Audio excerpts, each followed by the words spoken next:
தேனி தேர்தலில் தோர்த்து விட்ட பிறகு எனக்கு ஒரு மனநிலையில் ஒரு சோர்வு ஏற்பட்டு விட்டது. பாண்டிச்சேரியை சேர்த்து 39 பேர் ஜெயிக்கும் போது நான் ஒருவன் தோற்று விட்டது என்பது எனக்கு மிகப்பெரிய சங்கடத்தை ஏற்படுத்தியது. என் மகன் உயிரோடு இருக்கும் பொழுது என் மகனை நான் புரிஞ்சுக்கல அப்படின்னா சில உருக்குமா புரிஞ்சுக்கலன்னு சொல்ல, ஒரு டிஸ்டன்ஸ் இருந்தது. ஏனென்றால் நான் ஒரு தகப்பனராக என் கடமையை முழுமையாக செய்தேனா என்ற சந்தேகம் இருக்கும். அதனால் அவன் இறந்த பிறகு பல பேர் அவனை பற்றி சொல்லும் போது எனக்கு கொஞ்சம் நாம் அவனோடு ஒரு சரியாக பழகாமல் போய்விட்டோமோ என்ற ஒரு வருத்தம். அவ்வளவுதான். இன்றைக்கு பெரியாரை பற்றி மிக உயர்வாக பேசுவார், நாளை மறுநாள் பெரியாரை பற்றி கேவலமாக பேசுவார். ஏன் இந்த மனநிலை சீமான்? ஏன் இந்த மனநிலை என்றுதான் தெரியவில்லை. அதனால் தான் அவரிடம் நம்பகத்தன்மை வரமாட்டேன். அவரிடம் இல்லை என்று சொன்னால் நம்ப முடியாதா? நம்ப முடியாது. ஏனென்றால் நீங்கள் இன்றைக்கு ஒரு கொள்கையை பேசுகின்றீர்கள், மறுநாள் அதே கொள்கையை நீங்கள் கான்ட்ரடிக்ஷன் செய்கின்றீர்கள் என்றால் எப்படி உங்களை நம்புவது? இப்போ ரஜினிகாந்த் அவர்கள் மிக திறமையாக ஒரு முடிவு எடுத்து அரசியலே வேண்டாம் என்று இருக்கின்றார். நல்ல முடிவுதான் சொல்றீங்க. நீங்கள் விஜய்க்கே பல கட்சியை சார்ந்தவர்கள் ரசிகர்களாக இருக்கின்ற நேரத்தில் இதைவிட அதிகமாக ரசிகர்களை கொண்டவராக ரஜினிகாந்த் இருந்தார். எல்லா கட்சியை சார்ந்தவர்களும் எல்லா மதத்தை சார்ந்தவர்களும் அவரை பெரிதாக நினைத்துக் கொண்டிருக்கின்றார்கள், அவருடைய ரசிகர்களாக இருக்கின்றார். என்னை பொறுத்தவரை நான் விஜய்க்கு சொல்லுவது, அரசியல் என்பது தேவையில்லாத விஷயம். உங்களுக்கு தமிழ்நாடு அரசியலை பொறுத்த வரைக்கும் அதிரடியான பேச்சுக்கு பெயர் போனவர் தான் ஈவி.கே. இளங்கோவன். ஆனா இன்னைக்கு அவரு தன்னைத்தானே சமாதானப்படுத்தி சாந்தமா இருப்பதற்கு மகனுடைய இறப்பு தான் காரணமா? சாந்தமாக இருப்பது நீங்கள் எதை மீன் பண்றீங்கன்னு எனக்கு தெரியல. மிந்தி போல கத்தி பேசலையா? அமைதியான அது கொஞ்சம் மெச்சூரிட்டி அதிகமாக வந்துருச்சு, வயதாகி விட்டது, நீங்கள் சொல்ல முடியும். ஆனால் இருந்தாலும் நான் இருக்கின்ற வரை உண்மைகளுக்கு நான் போராடுவேன், உண்மைகளைத்தான் நான் சொல்லுவேன். என் மனதில் சரி என்று எதுப்பட்டதோ அதை சொல்லுவேன்.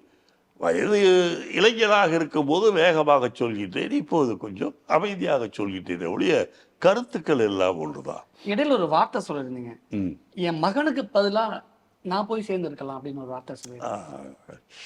எனக்கு கொஞ்சம் அதை நினைக்கும் போது வருத்தமாகத்தான் இருக்கேன். அதனால் நான் கொஞ்சம் தேனி தேர்தலில் தோர்த்து விட்ட பிறகு எனக்கு ஒரு மனநிலையில் ஒரு சோர்வு ஏற்பட்டு விட்டது. தேனி தேர்தலில் நான் தோற்றதுக்கு பல காரணங்கள் உண்டு. பணம் விளையாடியது, அவர் ஏற்கனவே நிற்க வேண்டும் என்று முடிவு செய்து 2-3 ஆண்டுகளாக அங்கே இருக்கின்ற கோயிலுக்கெல்லாம் பணம் கொடுத்து எல்லாம் பண்ணாங்க, அதெல்லாம் தெரியும் எனக்கு. அதனால தான் தோற்றம். பட் இருந்தாலும் பாண்டிச்சேரியை சேர்த்து 39 பேர் ஜெயிக்கும் போது நான் ஒருவன் தோற்று விட்டது என்பது எனக்கு மிகப்பெரிய சங்கடத்தை ஏற்படுத்தியது. என்னதான் காரணம் சொன்னாலும் தோற்றது தான். அதை நாம் மூடி மறைக்க முடியாது. அதுவும் எல்லோரும் ஜெயித்து நாம் தோற்கின்றோம் என்று சொல்லும்போது எனக்கு மிகப்பெரிய ஒரு சங்கடங்கள் ஏற்பட்டது. இன்னும் சொல்ல போனால் அதிலிருந்து வெளிவருவதற்கே எனக்கு 2-3 வருடங்கள் ஆயிற்று. அதற்கு பிறகு வந்த தேர்தலில், சட்டமன்ற தேர்தலில் என்னுடைய மகனை நிறுத்தி வைத்து நல்லபடியாக அவன் செய்வான், நான் கொஞ்சம் ரிலாக்ஸ்டாக இருக்கலாம், ஒதுக்க நினைக்க முடியல. ஏனென்றால் நான் பிறந்ததிலிருந்து அரசியலை பார்த்து கொண்டு வருகின்றேன். ஆகவே அதோ என்னோடு இருக்கின்ற ஒரு அங்கமாக, எப்படி கை கால் என்னோடு இருக்கின்றதோ அதுபோல் ஒரு அங்கமாக இருக்கின்ற காரணத்தால் கடைசி வரையில் அது இருக்கும் என்று நான் நினைக்கின்றேன். இருந்தாலும் கொஞ்சம் அமைதியாக இருக்கலாம், மக்களுக்கு சேவை செல்வது அவன் செய்யட்டும் என்று அவனும் நல்லபடியாக செய்து வந்தான். திடீரென்று அவள் இறந்தது என்பது என்னால் கொஞ்சம் ஜீரணிக்க முடியவில்லை. குறிப்பாக ஓரளவிற்கு ஸ்டாலின் அவர்கள், அவருடைய குடும்பத்தை சார்ந்த கனிமொழி அவர்கள், உதயநிதி போன்றவர்கள், எங்களூர் முத்துசாமி போன்றவர்கள், அவங்களால் நேராக கொஞ்சம் ஆறுதல் சொல்லும்போது கொஞ்சம் நம்மளுக்கு மனசில் இதாக இருந்தாலும், இடைத்தேர்தலில் நான் நிற்க வேண்டும் என்று கனவில் கூட நான் நினைக்கவில்லை. ஆனால் நிற்க வேண்டும் என்று திராவிட முன்னேற்ற கழகமும் எங்கள் கட்சியை சார்ந்தவர்களும் நினைத்த காரணத்தால் நான் நிற்க வேண்டிய சூழ்நிலை. ஆனால் என் வெற்றிக்கு முழு காரணம் திராவிட முன்னேற்ற கழகமும் முத்துசாமியும் தான். அதை நான் இல்லை என்று சொல்ல மாட்டேன். அதே போல் முதல்வர் ஸ்டாலின் அவர்களுக்கு நான் மிகவும் கடமைப்பட்டிருக்கின்றேன். ஏனென்றால் தினந்தோறும் தொலைபேசியிலே எல்லோரையும் அழைத்து எப்படி இருக்கின்றது, அதை செய்யுங்கள், இதை செய்யுங்கள் என்று சொல்லிக்கொண்டே இருந்தார். என் தொகுதியிலே பிரச்சாரங்கள் உதயநிதி மிகப்பெரிய அளவில் செய்தார்கள். ஆகவே நான் அவர்களுக்கு கடமைப்பட்டிருக்கின்றேன். இருந்தாலும் ஏனென்றால் எனக்கு தெரியும், என் மகனை போல என்னால் சுறுசுறுப்பாக வேலைகள் செய்வது என்பது என்னால் கஷ்டம். நானே 84 சத்தியமங்கலத்தில் எம்எல்ஏவாக இருந்தேன். அப்போ வேற, இப்போ வயதாகிவிட்ட நிலையில் என்னால் அப்படி ஓடியாட முடியுமா என்று தெரியவில்லை. இருந்தாலும் முக்கியமான விஷயங்களில் எங்கள் ஊர் மக்களுக்கு மிகப்பெரிய குறையாக இருந்தது. ஒரு 8000 பேருக்கு பட்டாக்களே கிடையாது. உங்களுக்கு பார்த்துருப்பீங்க, என் வீட்டுக்கே, பெரியார் வீட்டுக்கே பட்டா கிடையாது. என் மகன் உயிரோடு இருக்கும் பொழுது என் மகனை நான் புரிஞ்சுக்கல அப்படின்னா சில உருக்கமா புரிஞ்சுக்கலன்னு சொல்ல, ஒரு டிஸ்டன்ஸ் இருந்தது. ஏனென்றால் நான் ஒரு தகப்பனராக என் கடமையை முழுமையாக செய்தேனா என்ற சந்தேகம் எனக்கு உண்டு. ஏனென்றால் அரசியலில் நான் இருந்த நேரத்தில், தீவிரமாக இருந்த நேரத்தில், அவர்கள் சில சமயங்களில் என்ன படிக்கின்றார்கள் என்பது கூட எனக்கு சரியாக சட்டென்று எல்லாவற்றையும் என்னுடைய மனைவி தான் பார்த்து கொண்டார்கள். அதனால் அவன் இறந்த பிறகு பல பேர் அவனை பற்றி சொல்லும்போது எனக்கு கொஞ்சம் நாம் அவனோடு ஒரு சரியாக பழகாமல் போய்விட்டோமோ என்ற ஒரு வருத்தம். அவ்வளோதான், அவனோட. ராகுல் காந்தியை மட்டும்தான் காமிச்சு ஓட்டு வாங்க முடியுமா? அதற்கு அடுத்த கட்ட தலைவர்களா தமிழ்நாட்டில் யாருமே இல்லைல்ல. நடிகர் விஜய் கூட காங்கிரஸ் கட்சியில இளைஞர் அணியில சேர ஆசைப்பட்டு அந்த இளைஞர் காங்கிரஸ் தலைவர் பதவி கிடைக்குமான்னு அவரா வாண்டடா கேட்கும் போது கூட ஏன் நடிகர் விஜயை காங்கிரஸ்ல சேர்க்காம நிராகரிச்சீங்க? இந்த தவறை யார் செஞ்சா? இல்ல, நீங்க சொல்ற தகவல் நாளும் கேள்விப்பட்டிருக்கின்றேன். எனக்கு அது உண்மையா இல்லையா என்று தெரியவில்லை. 2007 காலகட்டம் என்று நினைக்கிறேன். நானும் அப்போது டெல்லியில் தான் இருந்தேன். இன்னும் சொல்ல போனால் டெல்லியிலிருந்து நான் சென்னை வரும்போது வந்த பஸ்ஸிலே தான் அவரும் கூட வந்தார். அதே நடிகர் விஜயா? ஆமாம், அதே விமானத்தில் தான் வந்தார். பட் பேசக்கூடிய சந்தர்ப்பம் எனக்கு கிடைக்கவில்லை. என்னை பொறுத்தவரையில் இது நடிகர் விஜய் டெல்லிக்கு வந்தது உண்மை. அது காங்கிரஸில் சேர வந்தாரா, இளைஞர் காங்கிரஸ் பதவி கேட்டாரா என்பது எனக்கு உண்மையாலுமே தெரியாது. விஜயை பொறுத்தவரையில் நான் கிட்டத்தட்ட அவருடைய அப்பா ஸ்தானத்தில் இருக்கின்றேன். எனக்கு வயது கிட்டத்தட்ட 75 வயசு ஆகிவிட்டது. நான் அவருக்கு சொல்வதெல்லாம், ஒரு நல்ல நடிகரை தமிழகம் இழந்துவிடக்கூடாது. அவரை பொறுத்தவரையில் எல்லா தரப்பு மக்களும் அவரை விரும்புகின்றார்கள். அதிமுகவிலே இருக்கின்றவர்கள் விரும்புகின்றார்கள், திராவிட முன்னேற்ற கழகத்திலே இருக்கின்றவர்கள் விரும்புகின்றார்கள், காங்கிரஸிலே இருக்கின்ற என்னை போன்றவர்கள் அவருடைய நடிப்பை, குறிப்பாக அவருடைய நடனத்தை ரசிக்கின்றோம். கம்யூனிஸ்ட் காரர்களையும் அவருடைய ரசிகர்கள் இருக்கார்கள். ஏன் சீமான் கட்சியில் இருக்க இளைஞர்கள் கூட அவருடைய ரசிகர்கள். இப்படி எல்லா தரப்பு மக்களுக்கும் வேண்டியவராக, எல்லா தரப்பு மக்களும் அவரை விரும்புகின்ற நிலையில் இருக்கும்போது அவர் ஒரு சின்ன வட்டத்திற்குள் போய், அரசியல் கட்சி என்ற வட்டத்திற்குள் போய் அவர் மாட்டிக்கொள்ளக்கூடாது. அரசியலில் நீங்கள் எம்ஜிஆர் மிகப்பெரிய அளவிலே வெற்றி பெற்றார் என்று சொன்னார். அவருடைய அந்த பயணம் எப்போ ஆரம்பித்தது என்று நினைக்கிறீங்க? 1952 ஆரம்பித்தது. காங்கிரஸில் இருந்தார். பிறகு 1952 அவர் திராவிட முன்னேற்ற கழகத்தில் சேர்ந்து, அதாவது ஒரு குழந்தை பிறக்கின்ற நிலையில் அவர் சினிமாவிலே இதை ஆரம்பித்தார். ஒரு குழந்தை பிறந்து வளர்ந்து இளைஞராக வரும்போது அவர் அரசியலிலே உச்சக்கட்டமாக அதிமுக என்று ஆரம்பித்த போது அந்த இளைஞர் கூட்டம் அவர்பால் உயிர் கொடுப்பதற்கு கூட தயாராக இருந்த நிலையில்தான் அவர் ஆட்சியை பிடிக்க முடிஞ்சது, முதலமைச்சராக வர முடியும். அது கிட்டத்தட்ட உங்களுக்கு 15-20 வருஷம் அவர் பாடுபட்டு இருக்கின்றார். தேர்தல் காலத்திலே திராவிட முன்னேற்ற கழகத்திற்காக பல இடங்களில் சுற்றுப்பயணம் செய்திருக்கின்றார். அவருக்கு ஏழை எளியவர்கள் மீது ஒரு பற்று, பாசம் இருந்தது. ஆரம்பத்திலே அந்த காலத்திலே பார்த்தீங்கன்னா நிறைய சென்னையில் குடிசைகள் இருக்கும். அடிக்கடி தீ விபத்து ஏற்படும் போது அந்த குடிசைவாழ் மக்களுக்கு உதவி இருக்கின்றார், உணவு போட்டு இருக்கின்றார். மழைக்காலங்களிலே அந்த காலத்தில் இருந்த ரிக்ஷா, சைக்கிள் ரிக்ஷா ஓட்டுநர்களுக்கெல்லாம் மழைக்கோட்டு தந்திருக்கின்றார். ஆகவே இப்படிப்பட்ட செயல்களை செய்து கொண்டு அவருடைய நடித்த படங்களில் பார்த்தீர்கள் என்றால் திராவிட முன்னேற்ற கழக கொள்கையை அவர் கையிலே எடுத்து பரப்பி கொண்டு வந்தார். அதனால் அவர்களை மக்கள் ஏற்றுக்கொள்ள முடிந்தது. அது எல்லோருக்கும் ஏற்படும் என்று நீங்கள் சொல்ல முடியாது. ஒரு காலத்தில் உலகம் இரண்டாக பிளந்திருந்தது. ஒன்று ரஷ்யா பக்கம், இன்னொன்று அமெரிக்கா பக்கம் என்று. அதே போல் தமிழ்நாட்டை பொறுத்த வரைக்கும் இரண்டாக பிளந்திருந்தது. ஒன்று எம்ஜிஆர், இன்னொன்று சிவாஜி.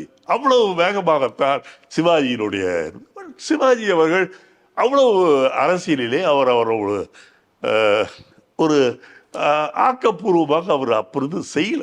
பிறகு அவர் காமராஜ் கரங்களை பலப்படுத்த வேண்டும் என்று அவர் முயற்சி செய்து அவர் கட்சிக்காக உழைத்து அவர்களுடைய ரசிகர்கள் எல்லாம் மன்றங்கள் அமைத்து காமராஜர் புகழ் பாடி அவர்கள் கட்சியை அமைத்து நல்லபடியாக செயல்பட்டு கொண்டிருக்கும் போது அவர் விரும்பிய ஒரே பதவி தமிழ்நாடு காங்கிரஸ் கமிட்டி தலைவர் பதவி. அதை கூட கொடுக்கவில்லை.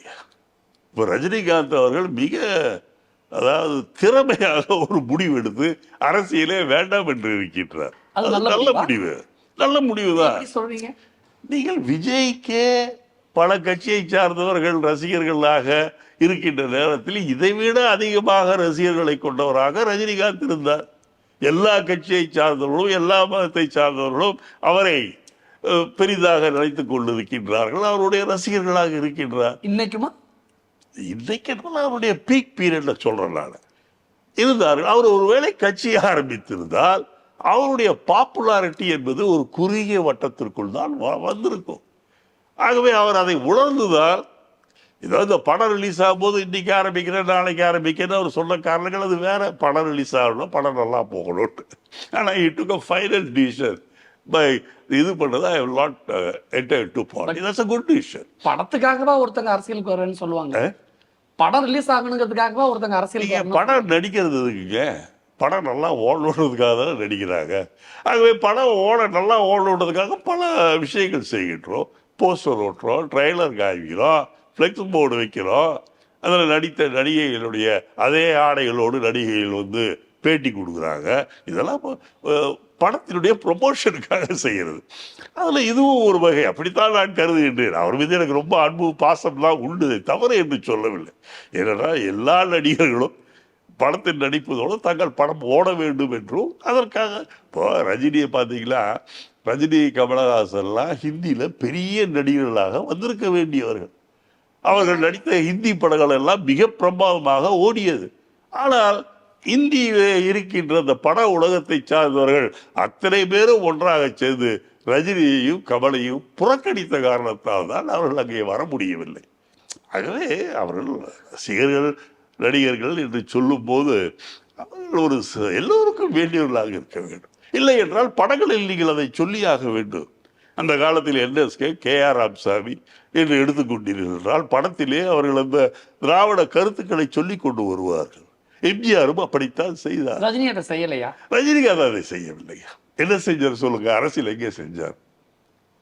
படையப்பா அண்ணாமலைன்னு வந்தாரு, பாட்ஷா கீச்சான் தான் அவர் ப்ரொமோட் பண்ணாரே ஒழிய அவரை எந்த கட்சியை ப்ரொமோட் பண்ணார்? அதெல்லாம் தேவையில்லை. இப்போ இன்றைக்கு ரஜினிகாந்துக்கு எல்லா இடத்துலையும் ஒரு மரியாதை இருக்குன்னு சொன்னார். பல நிகழ்ச்சிகள் நானும் தொலைக்காட்சியிலே பார்க்கின்றேன். அரசியல் சார்பில்லாத பல இயக்கங்கள் அவர்கள் நிகழ்ச்சிகளெல்லாம் நடத்தும் போது அவருக்கு முக்கியத்துவம் கொடுத்து கூப்பிடுகின்றார்கள். இவர் ஒரு கட்சியை சார்ந்தவராக இருக்கும்போது அது இருக்காது. அப்படி இல்லாத நிலைமையில் நீங்கள் தனியாக உங்களால் சாதிக்க முடியுமா என்று பார்த்தால் அது கஷ்டம். அது எம்ஜிஆருக்கு கைகூடியது. காரணம், அவர் பிறந்த குழந்தையிலிருந்து அந்த குழந்தை வாலிபராக வருகின்ற வரை அவர் தன்னை பொது வாழ்க்கையில் ஈடுபட்டு கொண்டு தினம் அந்த குழந்தைக்கு தன்னுடைய மூஞ்சியை காட்டிக்கொண்டு இருந்த காரணத்தால் அது ரத்தத்தில் ஊறிய காரணத்தால். ஏனென்றால் அவர் கட்சி ஆரம்பித்த போது மக்கள் அத்தனை பேரும் அவரோடு இருந்தார். இவ்வளவு ஆதரவாக எம்ஜிஆருக்கு என்று. அதனால என்னை பொறுத்தவரை நான் விஜய்க்கு சொல்லுவேன், அரசியல் என்பது தேவையில்லாத விஷயம். உங்களுக்கு தமிழ்நாடு காங்கிரஸோடைய மிக முக்கியமான முகமா நீங்க இருக்கீங்க. நீங்களே சொல்றீங்க காங்கிரஸுக்கு இவ்வளவுதான் கெப்பாசிட்டி இருக்கு அப்படின்ட்டு. 2-3 முறை நாங்கள் அனுபவப்பட்டு இருக்கின்றோம். ஒரு தடவை மூப்பனார் முதலமைச்சர் ஆக்க வேண்டும் என்று சொல்லி ராஜீவ் காந்தி அவர்கள் கிட்டத்தட்ட 10 தடவைக்கு மேலாக தமிழ்நாட்டிலே சுற்றுப்பயணம் செய்தார். அப்பொழுது எங்களால் ஜெயிக்க முடியவில்லை. இன்னொரு முறை தனியாக போட்டியிட்டோம். நான் கூட கோபிச்செட்டிப்பாளையத்தில் தனியாக போட்டியிட்டோம். அப்போது மிகப்பெரிய அளவிலே வாக்குகள் என்று சொன்னால் அது 1,00,000 1,00,000 2 பேர் வாங்கினாங்க. ஒன்று சிவகங்கையில் கார்த்தி அவங்க ஐயா வாங்கினார். அப்புறம் நாகர்கோவிலில் ஒருத்தர் வாங்கினார். நாங்களாம் பார்த்தீங்கன்னா 10 12 லட்சம் ஓட்டு இருக்கிற இடத்துல வெறும் 50,000 கூட வாங்க முடியாத நிலைமை தான் காங்கிரஸ்க்கு ஏற்பட்டது. ஏன் காங்கிரஸ்க்கு இந்த சரிவு? ஏன் காங்கிரஸ்க்கு இந்த சரிவுதான் நல்ல அருமையான கேள்வி. அதற்கு முக்கிய காரணம் காமராஜருக்கு பிறகு ஒரு மக்கள் தலைவர் ஒட்டுமொத்த தமிழ் மக்களையும் கவரக்கூடிய நிலையில் இந்த தலைவரும் வரவில்லை இன்று வரை. இருந்தார்கள் சிலர். அதுக்கு என்ன காரணம் என்றால் அதற்கு ஒரு மிகப்பெரிய முக்கிய காரணம் காங்கிரசினுடைய தலைமை என்பது தமிழகத்திலே நிர்வாகிகளை குறிப்பாக தலைமை பொறுப்பில் வைக்கின்றவர்களை கொஞ்சம் மக்களிடையே அறிமுகமானவர்கள், மக்களுடைய கருத்துக்களை சொல்லக்கூடியவர்கள், மக்கள் ஏற்றுக்கொள்ளக்கூடியவர்களாக பார்த்து செய்ய வேண்டும். சில சமயங்களில் என்ன நடக்கிறது என்று சொன்னால் டெல்லியிலே சுற்றி கொண்டே சில காங்கிரஸ்காரர்கள் இருப்பார். அவர்களுக்கும் தமிழ்நாட்டிற்கும் சம்பந்தமே இருக்காது. இன்னும் சொல்ல போனீங்களா, ஒரு உதாரணத்துக்கு சொல்ல, பள்ளிப்பாளையம் என்ற ஒரு கிராமம் ஈரோட்டுக்கு அருகில் காவேரிக்கு அக்கறையில் இருக்கின்றது. அங்கே ஒருவர் இருக்கின்றார். அவரை பள்ளிப்பாளையம் அந்த கிராமத்தில் இருக்கின்ற யாருக்குமே தெரியாது. காங்கிரஸ்காரர்களுக்கு தெரியாது என்பதை விட பொதுமக்களுக்கும் யாருக்கும் தெரியாது. ஆனால் டெல்லியிலே அவர் எல்லா தலைவர்களிடையும் அறிமுகம். டெல்லியில் இந்த தலைவர்கள்லாம் என்ன நினைக்கிறார், இவர் தான் தமிழ்நாட்டிலேயே பெரிய தலைவர்.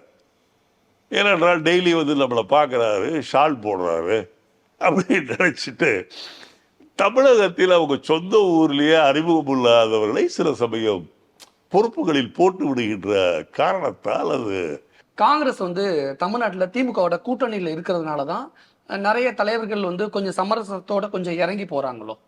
எந்த தலைவர்கள்? காங்கிரஸ் கட்சியை சேர்ந்தவர்கள் நீங்கள் உட்பட சமரசம் பண்ணி இறங்கி சமரசம் கிடையாது. எங்களுக்கும் அவங்களுக்கும் மிகப்பெரிய கொள்கை வேறுபாடுகள் என்பது கிடையாது. எங்களுக்கு என்ன மதச்சார்பற்ற தன்மையில் நம்பிக்கை இருக்கிறதோ அவர்களுக்கும் இருக்கின்றது. நாட்டிலே வாழுகின்ற எல்லா மதத்தை சார்ந்தவர்களுக்கும் சமமாக பாவிக்கப்பட வேண்டும் என்பதிலே எங்களுக்கு ஒற்றுமை இருக்கின்றது. தமிழகத்தை பொறுத்தவரையில் இந்தி திணிக்கப்படக்கூடாது என்பதிலே தமிழ்நாடு காங்கிரஸ் கமிட்டியும் உறுதியாக இருக்கின்றது. இதுபோல் பல விஷயங்களில் நாங்கள் ஒன்றுபட்டு இருக்கின்றோம். நீட் தேர்வு கூடாது என்பது திராவிட முன்னேற்ற கழக கொள்கை, எங்களுடைய கொள்கையும் அதுதான். ஆகவே பல விஷயங்களில் நாங்கள் ஒன்றுபடுகின்றோம். நீங்கள் பிறவியால் மனிதர்களை பிரிக்கக்கூடாது, அவர்கள் செய்கின்ற குலத்தொழிலையே தொடர்ந்து செய்யக்கூடாது, ஏழையாக இருக்கின்றவன், சாதாரண கூலி தொழிலாளியாக இருக்கின்றவன், நெசவாளர்களாக இருக்கின்றவர்கள் எல்லாம் படித்து பட்டம் பெற்று மிகப்பெரிய வேலைகளுக்கு வர வேண்டும் என்பதிலே நாங்கள் உறுதியாக இருக்கின்றோம். அவர்களும் அவர்களிலே உறுதியாக இருக்கின்றார்கள். எங்களை பொறுத்தவரையில் வேறுபாடுகள் என்பது இல்லை என்றுதான் நான் நினைக்கிறேன். முக்கியமான கொள்கையில் இரண்டு கட்சிகளுக்கும் ஒரே கருத்து தான். அதனால்தான் எங்களுக்கு அவர்களோடு நெருக்கமாக நாங்கள் இருக்க முடிகிறது, ஒன்றோடு ஒன்று கலந்து இருக்கின்றோம். ஆனா முதலமைச்சர் மு க ஸ்டாலினுக்கு உடம்பு சரியில்லை, அதனால சரியா ஃபங்க்ஷனா செயல்பட முடியலன்னு பிரேமலதா விஜயகாந்த் ஒரு குற்றச்சாட்டு முன் வைக்கிறார். பிரேமலதா விஜயகாந்த் விடுங்க, நீங்க டெய்லி பத்திரிக்கை பார்த்துட்டு இருக்கீங்க, டிவி பார்த்துட்டு இருக்கீங்க. டெய்லி பத்திரிகையில ஸ்டாலின் என்னென்ன வேலை செய்கிறாரு, என்னென்ன திட்டங்களை துவக்கி வைத்திருக்கின்றார். முக்கியமாக கொரோனா காலத்திலே கோவையிலே போய் கொரோனாவால் பாதிக்கப்பட்ட அந்த நோயாளிகளை நேரடியாக போய் பார்க்கவில்லையா அவர்? அல்லது இங்கே வெள்ளம் பெருக்கெடுத்து ஓடும் போது அவர் அந்த வெள்ளத்திலே போய் பார்க்கவில்லையா? அப்போது தண்ணீரில் இல்லாத இடத்துல போட் விட்டவர்கள் எல்லாம் தமிழக அரசியலில் இருக்கின்றார். ஆனால் அவர் அப்படியா செய்தார்? தண்ணீர் இல்லாத இடத்துல போட்டு விட்டாங்கன்னு சொல்லி சொன்னீங்களா, யார் சொல்றீங்க? யார்? அண்ணாமலை தான், வேற யாரு? இன்னைக்கு மிகப்பெரிய கதாநாயகனாக இருக்கின்றவர் தான் சொல்றாரு, அண்ணாமலை தான். ஒரு காலத்துல தேமுதிகவை காங்கிரஸோட கூட்டணிக்குள்ள கொண்டுட்டு வருங்கிற முயற்சியை நீங்க முன்னெடுத்தீங்க. ஆனா இன்னைக்கு ஓட்டு வங்கி டோட்டலாவே சரிஞ்சிருக்கு. தேமுதிகவோட எதிர்காலம் என்னவா? நீங்க தேமுதிகவுக்கு எதிர்காலமே கிடையாதுங்க. விஜயகாந்தை பொறுத்தவரையில் நல்ல மனிதர், மக்களுக்கு நல்லவைகளை செய்ய வேண்டும் என்ற நல்ல எண்ணம் உள்ளவர். எம்ஜிஆரை போலவே யாரும் பசியோடு இருக்கக்கூடாது என்பதில் அவர் உறுதியாக இருந்தார். இன்னும் சொல்ல போல என்னுடைய நல்ல நண்பர். அவர் இறந்த பிறகு பல பேர் அவர்களை பற்றி சொல்லும்போது எனக்கு முதலிலேயே அவரை பற்றி உயர்ந்த எண்ணம். அவர் இறந்த பிறகு பல பேர் சொல்வதை கேட்டபோது எனக்கு அவர் மிகப்பெரிய மனிதராக காட்சி தருகின்றார். அதுவும் இல்லாமல் நான் போட்டியிட்ட தேர்தலிலே ஈரோட்டிலேயே நான் தோற்று விட்டேன், அது வேறு. ஆனால் அவருடைய கேண்டிடேட் யாருன்னே ஜனங்களுக்கு தெரியாது. 1,00,000 ஓட்டு வாங்கினாங்க. எதற்காக செல்கிறேன் என்றால், உண்மையாலும் அவர் ஒரு உயர்ந்த மனிதர், மனித உள்ளம் கொண்டவர். அவரை நான் உண்மையாலுமே மரியாதையோடு பார்த்திருக்கின்றேன். நல்லபடியாக வாழ்ந்திருக்க வேண்டும். அது முடியவில்லை.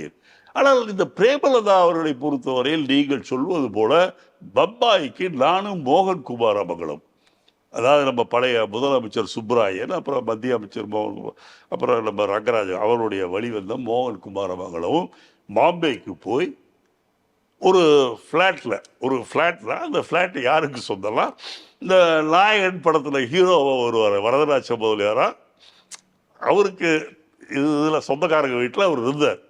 நான் போய் அங்கே பார்த்து, அப்போது ஜெயலலிதா மன்னிக்க வேண்டும், பிரேமலதா கிடையாது.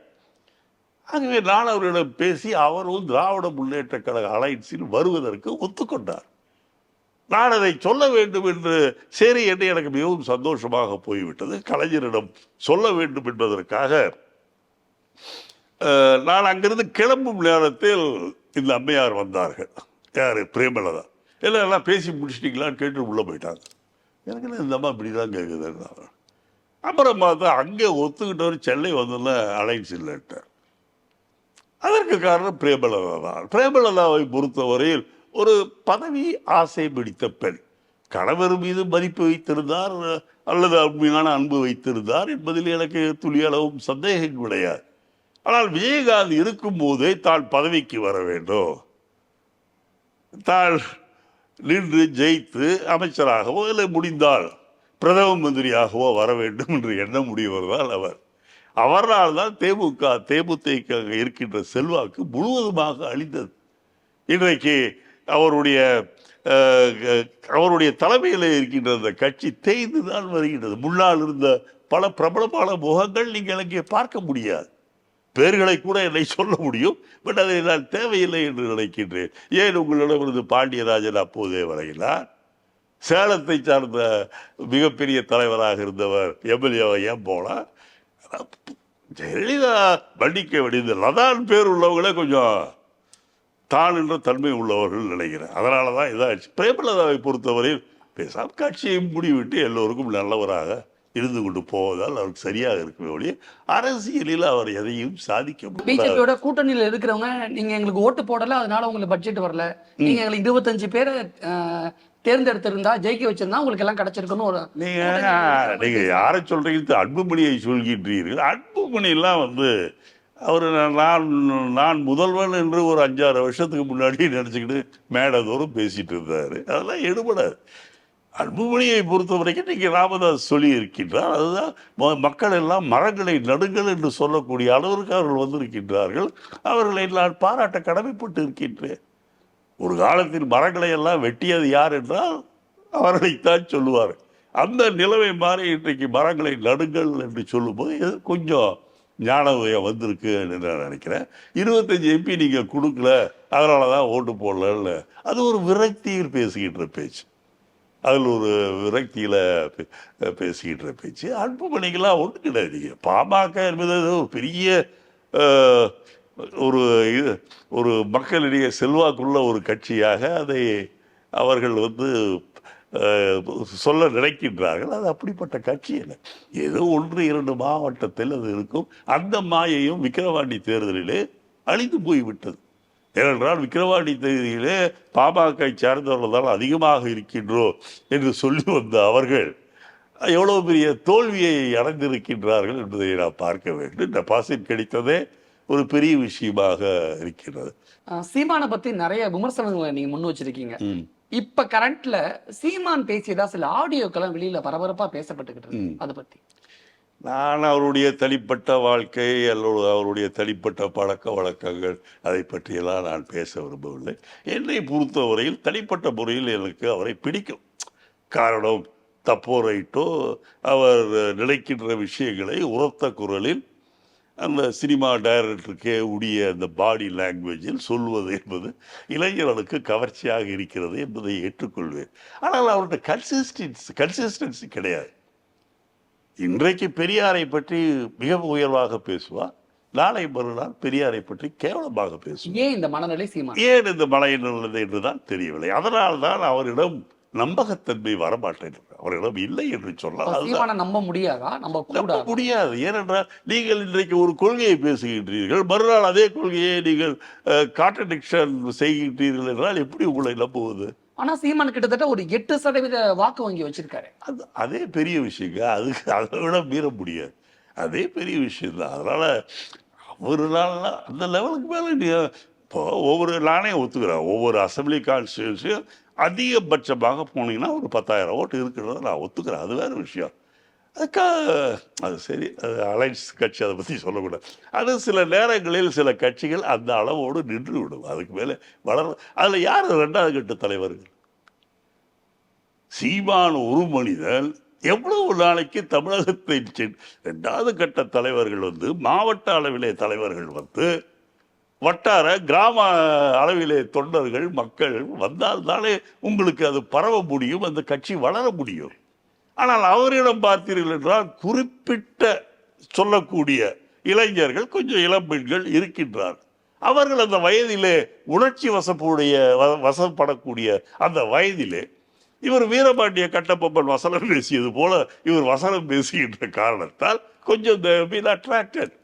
But he cannot attract the majority of the people. அவருக்கு உதாரணம் சொல்லல, பெரியாரை பற்றி நல்லா பேசுவார், திடீர்னு தப்பாக பேசுவார். அப்புறம் ஒரு நாளைக்கு நான் இந்த ஜாதின்வார், இன்னொரு நாளைக்கு இந்த ஜாதின்வார். எதுக்கு ஜாதியை பற்றிலாம் பேசணும்? அதனால் அவரை பொறுத்த வரைக்கும் ஒரு நல்ல மனிதர், சில நல்ல விஷயங்களை செய்து முடிக்க வேண்டும் என்று நினைக்கின்றார். ஆனால் அதற்கேற்ற திறமைகளோ அல்லது அதற்கேற்ற ஒரு வலிமையோ அவருக்கு இல்லை.